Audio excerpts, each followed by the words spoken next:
보스턴 다이나믹스의 로봇계 스팟이 미국 NBC 오디션 프로그램 아메리카 갓 탤런트에 출연했다. 스팟 5대가 퀸의 돈 스탑 미 나우에 맞춰 군무를 선보였다.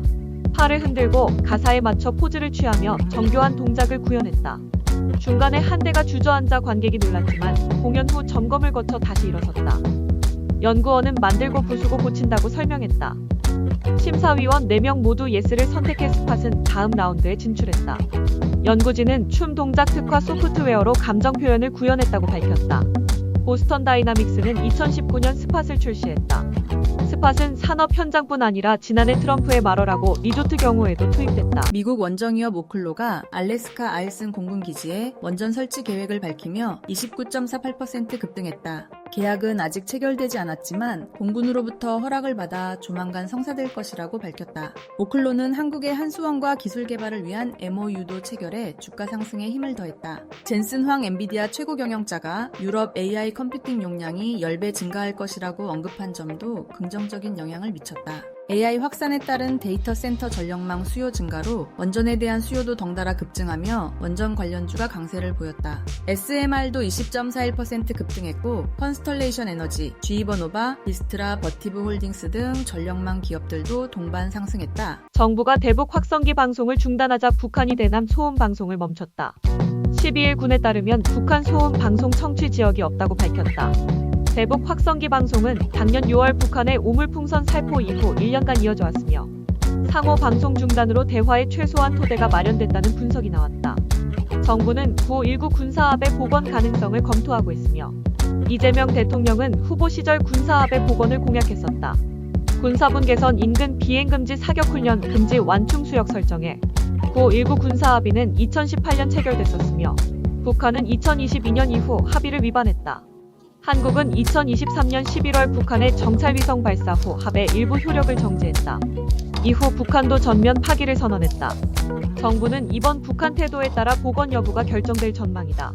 일론 머스크 테슬라 최고 경영자가 테슬라를 극우의 상징으로 만들었다며 프랑스 테슬라 운전자들이 소송을 제기했다고 일간 르파리지앵이 11일 전했다. 테슬라 운전자 10여 명을 대리한 법률사무소 GKA는 파리 상사법원에 머스크의 극우적 언행으로 테슬라를 더 이상 운전할 수 없다며 차량 임대 계약 해지와 구매자 환불, 추가 배상을 요구했다. 이들은 프랑스 민법상 판매자는 판매한 물품의 평화로운 사용을 고객에게 보장해야 한다는 조항을 소송 근거로 들었다. 대리인은 테슬라는 책임있는 친환경 브랜드였지만 지금 테슬라 소유주들은 배신당하고 피해를 봤다고 느낀다고 설명했다. 머스크는 트럼프 대통령 취임 행사에서 나치식 경례를 연상시키는 손짓을 하거나 유럽 극우 정당들을 공개 지지해왔다. 이후 세계 곳곳에서 테슬라 판매가 급감하고 차량 방화 낙서 등 공격이 이어졌으며 프랑스에서도 일부 차량에 나치 문양 스티커가 붙거나 배설물이 뿌려진 사례가 있었다. 대리인 파트리크 클위그만은 AFP 통신에 머스크의 정치적 입장이 차량 이용의 즐거움을 방해했다며 이에 따른 책임이 있다고 강조했다. 외국인의 국내 채권 보유 장호가 5월 말 기준 300조 원을 넘기며 사상 최대치를 기록했다.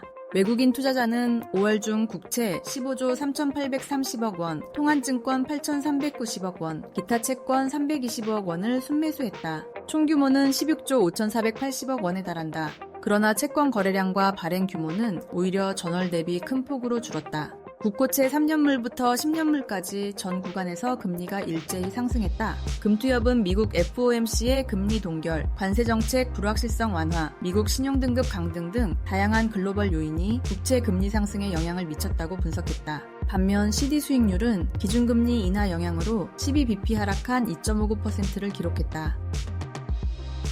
도널드 트럼프 미국 대통령과 일론 머스크 테슬라 CEO 간 갈등이 봉합되는 분위기다. 머스크는 11일 X에 지난주 대통령 관련 게시물 일부를 후회한다며 너무 멀리 나갔다고 사과했다. 머스크는 앞서 트럼프 대통령 탄핵 지지 및 앱스타인 연루 의혹 게시물을 올렸다가 삭제했다. 트럼프 대통령은 이에 대해 그가 그렇게 한 건 아주 좋았다며 긍정적으로 반응했다. 트럼프는 머스크 비판을 탓하진 않지만 약간 실망스러웠다며 머스크와 관계 회복 가능성은 있다고 밝혔다. 뉴욕타임스와 CNN은 머스크가 글을 올리기 전날 밤 트럼프와 통화했고 이 통화는 JD 벤스 부통령 지명자와 백악관 측 중재로 이뤄졌다고 보도했다. 머스크는 이후 트럼프 지지 게시물을 연이어 올리며 사실상 화해를 공식화했다. 미국이 중동 내 안보 우려로 이라크 주재 대사관 철수를 준비하고 있다는 소식에 국제 유가가 11일 4% 넘게 오르며 2개월 만에 최고치를 기록했다. 브렌트유와 WTI 모두 지난 4월 초 이후 최고가로 마감됐다. 이라는 핵협상이 결렬되면 중동 내 미군 기지를 공격할 수 있다고 경고하며 긴장감을 더욱 키웠다. 전문가들은 이란산 원유 공급이 당분간 제재로 제한될 것으로 예상하고 있다. 한편 석유 수출국 기구와 주요 산유국 협의체인 오펙 플러스는 7월부터 하루 41만 1000배럴 규모로 증산에 나설 예정이지만 주요 회원국의 자체 수요 증가로 유가 하락 효과는 제한적일 수 있다.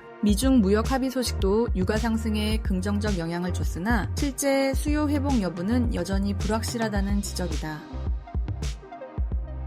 도널드 트럼프 미국 대통령이 11일 런던에서 열린 미중 고위급 무역 협상과 관련해 중국이 희토류를 공급하고 미국은 중국 유학생의 대학 입학을 허용하기로 했다고 밝혔다. 트럼프 대통령은 SNS 트루스 소셜에 시진핑 주석과의 최종 승인만 남았다며 사실상 합의 완료를 선언했다. 미국은 중국산 수입품에 총 55%의 관세를 적용하고 중국은 미국산 제품에 10%를 부과하는 구조다. 하워드 러트닉 미 상무장관은 관세율은 현행 55%에서 더 이상 바뀌지 않는다고 밝혔다. 그는 협상의 핵심 성과로 제네바 합의의 제도화를 꼽으며 양국 간 비자 희토류 규제를 완화하는 계기가 됐다고 평가했다. 중국은 희토류 공급을 6개월 한시적으로 재개할 예정이며 이는 향후 무역 갈등 재점화에 대비한 전략적 판단이라는 분석이 나온다. 트럼프 대통령이 북미 대화 채널 복구를 위해 김정은 국무위원장에게 친서를 보내려 했지만 북한 외교관들이 수령을 거부했다고 미국의 북한 전문 매체 NK뉴스가 11일 보도했다. NK뉴스는 해당 친서가 일기 집권 당시 세 차례에 걸친 북미 정상회담을 통해 진행됐던 대화를 다시 시작하려는 것이었다고 설명했다. 전문가들은 북한이 트럼프를 예전만큼 필요로 하지 않고 과거 친서 공개에 대한 불신도 거부 배경이 됐을 수 있다고 분석했다. 또한 현재 북한이 러시아와 밀착한 상황에서 급하게 미국과의 관계를 진전시키려 할 이유가 없다는 평가도 나왔다.